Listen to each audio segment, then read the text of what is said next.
This channel does not promote any violent, harmful or illegal activities. All content provided by this channel is meant for an educational purpose only.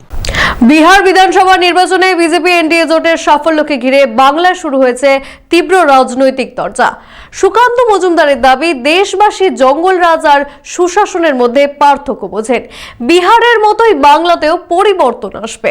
অন্যদিকে কুণাল ঘোষ বলছেন তৃণমূল 250টি আসন পাবে। পাল্টা সুকান্ত মজুমদারের দাবি, 250 তো দূরের কথা, মমতা বন্দ্যোপাধ্যায়ের মুখ্যমন্ত্রী হচ্ছেন না। পাশাপাশি শুভেন্দু অধিকারী বলছেন 2021-এ নন্দীগ্রাম যা করেছে 2026-এ গোটা বাংলা তাই করবে। এসআইআর ইস্যু নিয়েও তিনি তৃণমূলকে নিশানা করেছেন। কি বললেন তিনি, শুনে নেব। বিহার বিধানসভা নির্বাচনে বিজেপি এনডিএ জোটের এগিয়ে থাকা নিয়ে তৃণমূল ও বিজেপির মধ্যে তীব্র রাজনৈতিক তরজা শুরু হয়েছে। বিজেপি নেতা সুকান্ত মজুমদার বলেন, বিহারের ফলাফল দেখিয়ে দিল দেশবাসীর জঙ্গলরাজ ও সুশাসনের মধ্যে পার্থক্য বোঝে। তার দাবি, বিহারে যেমন জঙ্গলরাজ শেষ হয়েছে, এবার বাংলাতেও সেই পরিবর্তন ঘটবে।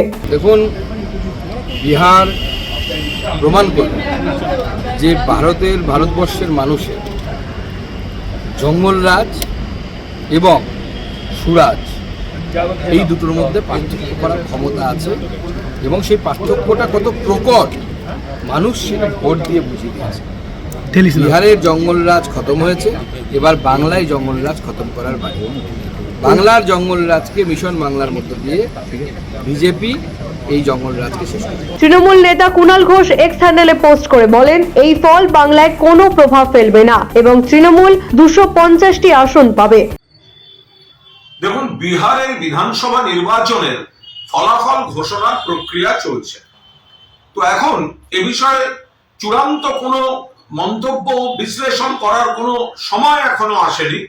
প্রবণতা হয়তো স্পষ্ট, কিন্তু আমাদের সর্বোচ্চ নেতৃত্ব খতিয়ে দেখছেন।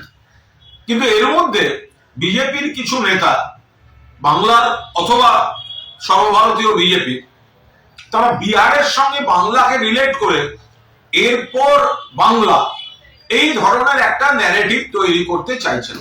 খুব স্পষ্টভাবে বলে রাখি, বিহারের ফল যাই হোক, দয়া করে কোনো কষ্টকল্পিত তুলনা বাংলার সঙ্গে করতে আসবেন না।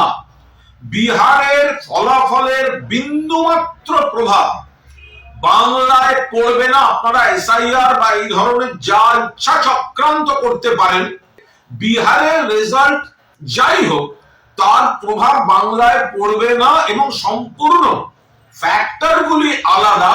এখানে তৃণমূল মানুষের বন্ধু এবং সামাজিক আর্থসামাজিক কাঠামোয় মানুষের আর্থিকভাবে সামাজিকভাবে তৃণমূল বন্ধু এবং বিজেপি বঞ্চনা, উপেক্ষা, অপমান, অস্তিত্বের সংকট তৈরি করে দেওয়ার জন্য বিজেপি এখানে শত্রু।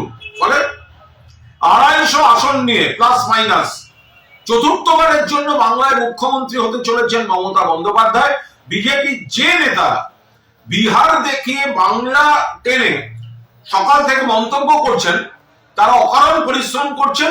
বিহারের সঙ্গে বাংলার ফ্যাক্টরগুলির মিল নেই এবং বিহারের নির্বাচনের কোনো প্রভাব বাংলায় পড়বে না। বাংলায় তৃণমূলের পাশে মানুষ ছিলেন, আছেন, থাকবেন এবং বিজেপি এখানে প্রত্যাখ্যাতই থাকবে। সুকান্ত পাল্টা কটাক্ষ করে বলে, কুণাল বাবুর বক্তব্যে বোঝা যাচ্ছে প্রভাব পড়বেই। তৃণমূল আর যাই হোক 250টি আসন পাচ্ছেন না, আর মমতা বন্দ্যোপাধ্যায়ও মুখ্যমন্ত্রী হচ্ছেন না।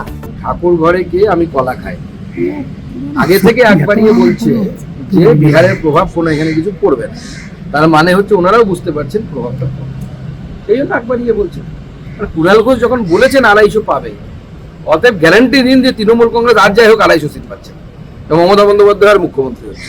পাশাপাশি বিহারে এনডিএর অগ্রগতিতে বিধানসভার বাইরে বিজয় উদযাপন করেন বিরোধী দলনেতা শুভেন্দু অধিকারী। তার বক্তব্য, বিহার জিতেছি, এবার বাংলার পালা। 2021-এ নন্দীগ্রাম যা করেছে 2026-এ গোটা বাংলা তাই করবে।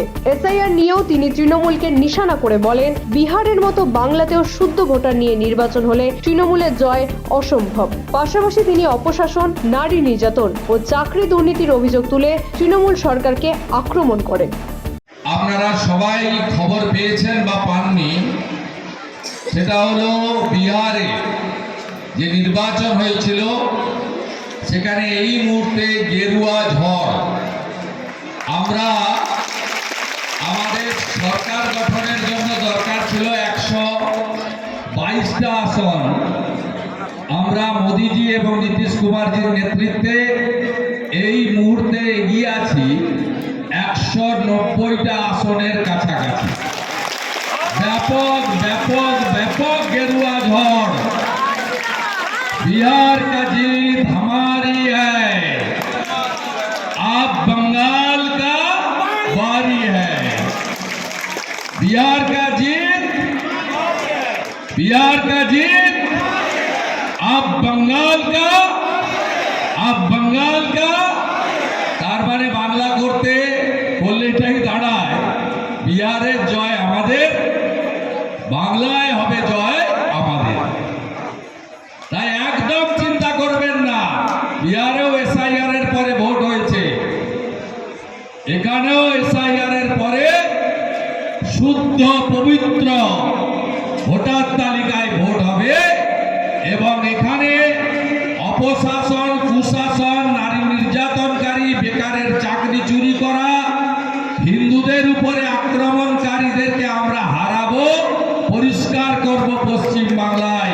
2021-এ নন্দীগ্রাম যা করেছে 2026-এ গোটা বাংলা তাই করবে।